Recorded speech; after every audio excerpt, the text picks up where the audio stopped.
کیا آپ نے کبھی سوچا ہے اللہ تعالیٰ نے انسانوں کو بے شمار نعمتیں دینے کے بعد ان کے انجام سے کیوں ڈرایا ہے؟ اور وہ کون سے لوگ ہیں جنہوں نے اللہ تعالیٰ کی نعمتوں کو کفر میں بدل دیا اور ان کا ٹھکانہ جہنم کیوں مقرر کر دیا؟ اور اللہ تعالیٰ نے ہمیں کیسے یاد دلایا ہے کہ کہ اگر ہم اس کی نعمتوں کو گننا چاہیں تو گن نہیں سکتے۔ السلام علیکم، آپ دیکھ رہے ہیں کنزول ایمان قرآن، جہاں ہم قرآن دستان اور احکام کو اعلیٰ حضرت کے ترجمے قرآن تفسیر کے ساتھ سمجھتے ہیں۔ اپنے پاس قرآن کھول لیجئے تاکہ کوئی دل چھو لینے والی بات ہو تو اسے محفوظ کر لیجئے گا۔ تو آئیے شروع کرتے ہیں آج کا روحانی سفر کنزول ایمان کے ساتھ۔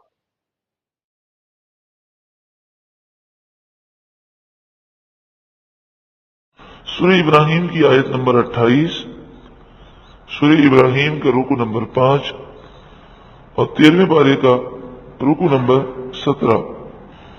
أَلَمْ تَرَ إِلَى الَّذِينَ بَدَّلُوا نِعْمَةَ اللَّهِ كُفْرًا، کیا آپ نے نہ دیکھا ان لوگوں کو کہ جنہوں نے کفر کر کے اللہ کی نعمت کو بدل دیا، یعنی اہل مکہ کہ جنہیں اللہ نے یہ نعمت عطا فرمائی کہ کبھی بھی قحط سالی وہاں پر نہ ہوئی، اللہ نے امن و امان عطا فرمایا، لیکن جب انہوں نے رسول اللہ صلی اللہ علیہ وآلہ وسلم کا انکار کیا اور حضور پر اور صحابہ کرام پر صلی اللہ علیہ وسلم اور صحابہ کرام پر رضی اللہ تعالی عنہم اجمعین پر ظلم و ستم کی آندھیاں چلائیں، تو اللہ تعالی نے ان پر خوف بھی مسلط فرمایا اور قحط سالی مسلط فرمائی۔ اس میں درس ہے ہر اس شخص کے لیے جسے اللہ نے نعمتیں دی کہ وہ گناہ نہ کرے کہ گناہوں کی وجہ سے وہ نعمتوں سے محروم ہو جائے گا۔ أَلَمْ تَرَ إِلَى الَّذِينَ بَدَّلُوا نِعْمَةَ اللَّهِ كُفْرًا، کیا تم نے نہ دیکھا ان لوگوں کو کہ جنہوں نے اللہ کی نعمت کو کفر کر کے بدل دیا؟ وَأَحَلُّوا قَوْمَهُمْ دَارَ الْبَوَارِ، اور اپنی قوم کو تباہی کے گھر لا اتارا، پوری قوم کو انہوں نے تباہ کر دیا۔ جب انسان گناہ کرتا ہے اور بارشیں بند ہو جاتی ہیں، پریشانی آتی ہیں، تو بچے بھی اس پریشانی میں مبتلا ہوتے ہیں، جانور بھی ہوتے ہیں، تو فرمایا کہ جانور پھر اس موقع پر بد دعا کرتے ہیں اور کہتے ہیں اللہ تو انہیں ہلاک فرما کہ جن کے گناہوں کی وجہ سے ہمیں بارشوں سے محروم کیا گیا۔ جہنم، یہ خود بھی جہنم میں گئے اور اپنی قوم کو بھی جہنم میں لے گئے۔ یصلونہا، وہ جہنم میں کل بروز قیامت داخل ہوں گے۔ وبئس القرار، اور جہنم بہت ہی بری جگہ ہے ٹھہرنے کی، جہنم میں جانا بہت ہی برا ہے۔ وجعلوا للہ اندادا، انہوں نے اللہ کے مقابلے میں اللہ کے برابر والے ٹھہرائے۔ اندازن مد مقابل کو کہتے ہیں، برابر کو کہتے ہیں، تو جھوٹے خداؤں کو انہوں نے اللہ کے برابر سمجھا۔ لیضلوا عن سبیلہ، تاکہ وہ اللہ کے راستے سے لوگوں کو گمراہ کریں۔ قل، اے محبوب آپ کہہ دیں، تمتعوا، آپ فرما دیں، اے محبوب آپ فرما دیں، تمتعوا، اے کافروں تھوڑا نفع اٹھا لو، تھوڑی زندگی ہے۔ فإن مصيركم إلى النار، پھر تمہارا پلٹنا جہنم کی طرف ہے۔ قل، اے محبوب آپ فرمائیے، لعبادی الذین آمنوا،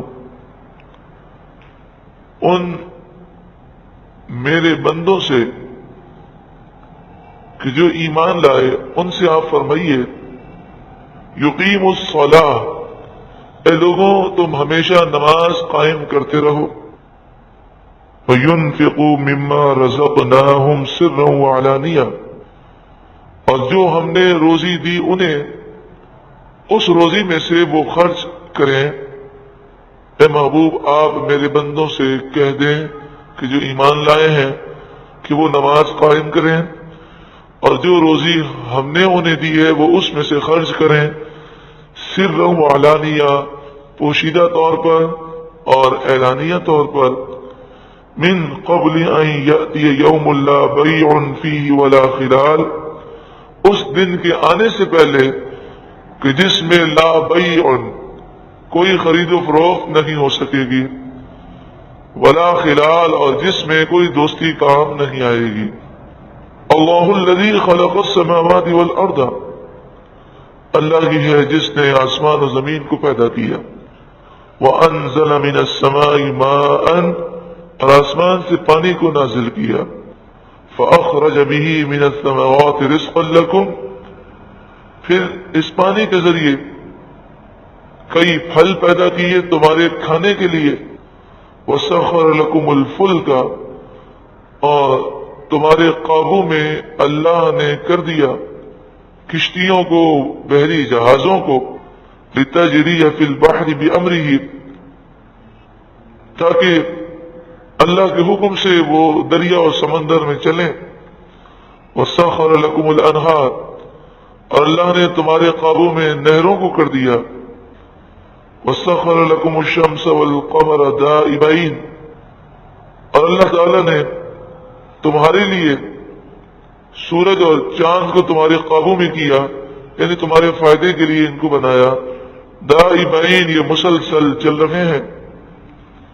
وَسَخَّرَ لَكُمُ اللَّيْلَ وَالنَّهَارَ، اور اللہ نے تمہارے فائدے کے لیے رات اور دن کو بنایا. وَآتَاكُم مِّن كُلِّ مَا سَأَلْتُمُوهُ، کئی نعمتیں وہ ہیں جو اللہ نے بن مانگے عطا فرمائیں، اور بے شمار ایسی نعمتیں ہیں.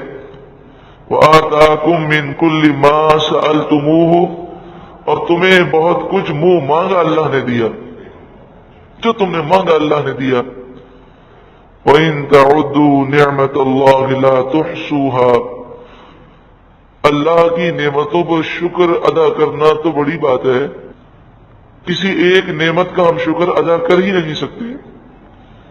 فرمایا اگر تم نعمتوں کو صرف گننا چاہو تو گن بھی نہیں سکتے، شمار بھی نہیں کر سکتے.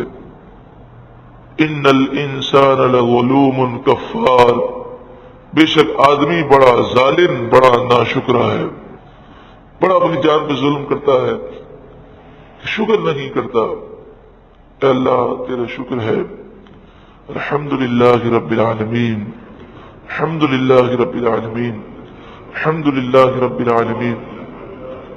شکر کے لیے یہ ضروری ہے کہ نعمت کی قدر کرے اور یہ تصور قائم کرے کہ میرے رب نے مجھ پر بہت بہت بہت بڑا کرم کیا ہے، لاکھوں کروڑوں لوگوں سے مجھے اچھا رکھا ہے. اور پھر رب کی نافرمانی نہ کرے بلکہ رب کی فرما برداری کرے.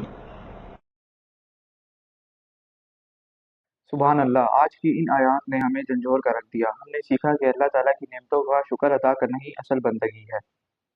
جو لوگ کفر کا راستہ چنتے ہیں وہ دراصل اپنی آخرت تباہ کر رہے ہوتے ہیں. قرآن سے سننے کے لیے نہیں بلکہ زندگی بدلنے کے لیے ہے. آج کی اس تفسیر میں اللہ تعالیٰ کی کون سی نعمت آپ کو سب سے زیادہ یاد آئی، جس کا شکر آپ آج ضرور ادا کرنا چاہیں گے؟ نیچے کمنٹس میں ہمارے ساتھ ضرور شیئر کیجیے گا. اور اگر آپ چاہتے ہیں آپ کو اسی طرح کی ہدایت بھری ویڈیوز اور قرآن تفسیر ملتی رہیں تو اس چینل کو سبسکرائب کر کے بیل آئکن کو دبانا مت بھولیے گا. اگلی ویڈیو میں انشاءاللہ ہم قرآن کی وہ عظیم و شان دعا سنیں گے جو خلیل اللہ اور حضرت ابراہیم علیہ السلام نے اپنے رب سے مانگی تھی. اللہ تعالیٰ ہمیں قرآن سمجھنے، عمل کرنے کی توفیق دے. آمین. درود پاک پڑھ لیجئے. مولایا صلی وسلم دائما ابدا علی حبیبک خیر الخلق کل